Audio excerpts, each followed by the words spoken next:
हमारे सभी YouTube family को बहुत बहुत जय जय श्री सीताराम। देखिए, संसार में ऐसा कोई भी व्यक्ति नहीं है जिसे कोई कष्ट ना हो, दुख ना हो।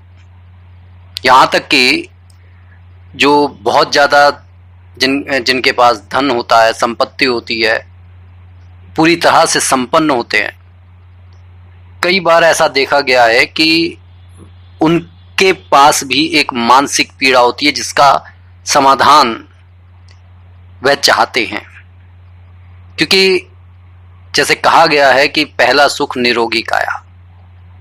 लेकिन अब अगर मानसिक तौर पर आप स्वस्थ नहीं हैं तो होता यह है कि शरीर बिगड़ने लगता है, रिश्तों में कलह होने लगती है।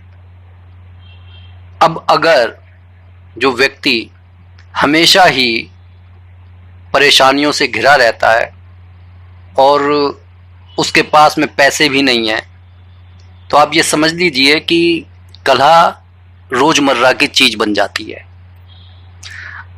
अब जैसा कि 2025 में ये देखा गया कि कितने प्लेन क्रैश हुए, भूकंप आए, तो ये साल है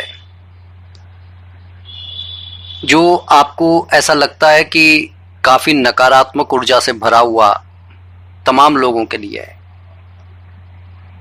अगर इसके लिए कोई समाधान ना किया जाए तो आप ये समझ सकते हैं कि जीवन बड़ा कष्टमय हो जाता है।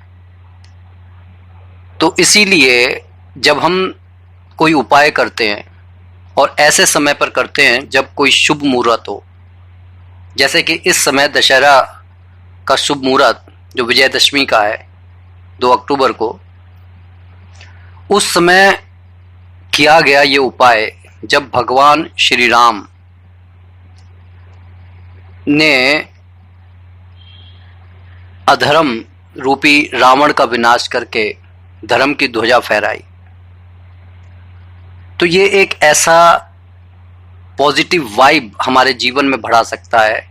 करना सिर्फ इतना है कि अगर हम जीवन में किसी भी कष्ट से घिरे हुए हैं, किसी भी नकारात्मक ऊर्जा से घिरे हुए हैं, और देखिए ये होता तब है जब राहु हमारा ठीक नहीं होता, शनि हमारा ठीक नहीं होता। उस समय हम सही निर्णय नहीं ले पाते, भ्रम की स्थिति बनी रहती है। सही निर्णय ना ले पाने से हमारे जो काम बन सकते थे वह बन नहीं सकते, क्योंकि राहु अगर सही है तो वो हमारे को सुख समृद्धि दे सकता है, लेकिन अगर वो सही नहीं है तो हमारे सारे काम बिगड़ते चले जाते हैं। तो इस समय कोशिश हमारे को ये करनी है कि विजयदशमी के उस पर्व पर प्रभु श्री राम के निमित्त हमें ये उपाय करना है। और हमारे को जैसे कि मालूम है कि भगवान श्री राम बिना हनुमान जी के आगे नहीं बढ़ते और हनुमान जी बिना प्रभु श्री राम के नाम के आगे नहीं बढ़ते। तो हमारे को 108 जौ के दाने लेने हैं, एक बड़ा सा दीपक लेना है, और इस उपाय को वैसे तो आप सुबह या शाम कभी भी कर सकते हैं, लेकिन शाम को करना अति उत्तम रहेगा। आपको घी का दीपक प्रज्वलित कर लेना है।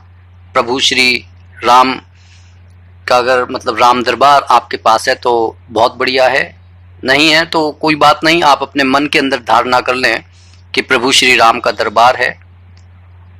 और एक नया दीपक आप ले लें, बड़ा सा दीपक हो, 108 दाने आपके पास जौ के रहेंगे। भीमसेनी कपूर होना चाहिए आपके पास।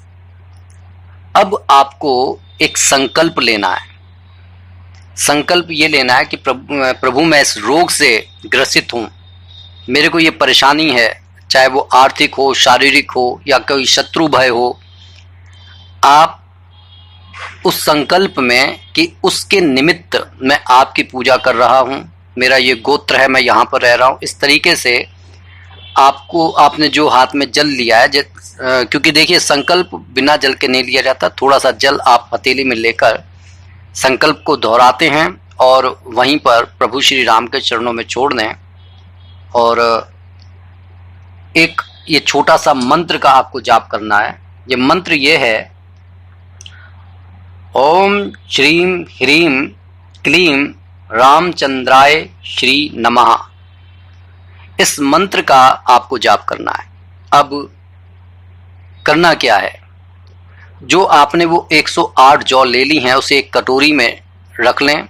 उसमें थोड़ा सा 1-2 बूंद देसी घी के डालकर मिक्स कर लें सारे जौ को, और एक एक जौ को अपने जो अंगूठा और अनामिका उंगली से उठाते जाएं, मंत्र का जाप करें और भीमसेनी कपूर प्रज्वलित कर लें दीवले में। और मंत्र का जाप जैसे ही पूरा हो तो स्वाहा बोलते हुए आपको वह जौ का दाना उस भीमसेनी कपूर में छोड़ देना है। इस तरीके से 108 मंत्रों की आहुति देने के बाद आपको 3 बार हनुमान चालीसा का पाठ पढ़ना है। भगवान का नाम लेने के बाद में एक बात जरूर ध्यान रखिएगा जो पहले स्किप हो गई है, कि जब आप ये हवन कर रहे हैं, हवन करने से पहले आपको ओम गणपतये नमः का नाम जरूर लेना है। 5 बार आप नाम ले लीजिए, एनफ है। अच्छा जी, अब आप आ जाइए। जब आपने 3 बार हनुमान चालीसा का पाठ पढ़ लिया, आरती कर ली, उसके बाद में थोड़ी देर भगवान के सामने बैठिए, अपनी बात कहिए। जब वो ठंडा हो जाए वो राख, तो आप उसको जो भस्म है उसको पूरे घर में छिड़क दीजिए। अगर घर ज़्यादा बड़ा है तो गंगा जल में उस भस्म को डालकर आप पूरे घर का छिड़काव कर सकते हैं। जो बच जाए बाय चांस, आप उसे किसी पवित्र पौधे की जड़ में डालते हैं। ये छोटा सा उपाय इतना कारगर है कि आपके सारी दुख परेशानियां दूर हो जाएंगी। आप करके देखिए, उसके बाद में कमेंट करके जरूर बताइए कि आपको कितना लाभ हुआ। जो भी भाई बंधु नए हैं कृपया इस चैनल को सब्सक्राइब कर लें। और इसी के साथ मैं अपनी वाणी को विराम दे रहा हूँ। बोलिए जय जय श्री सीता।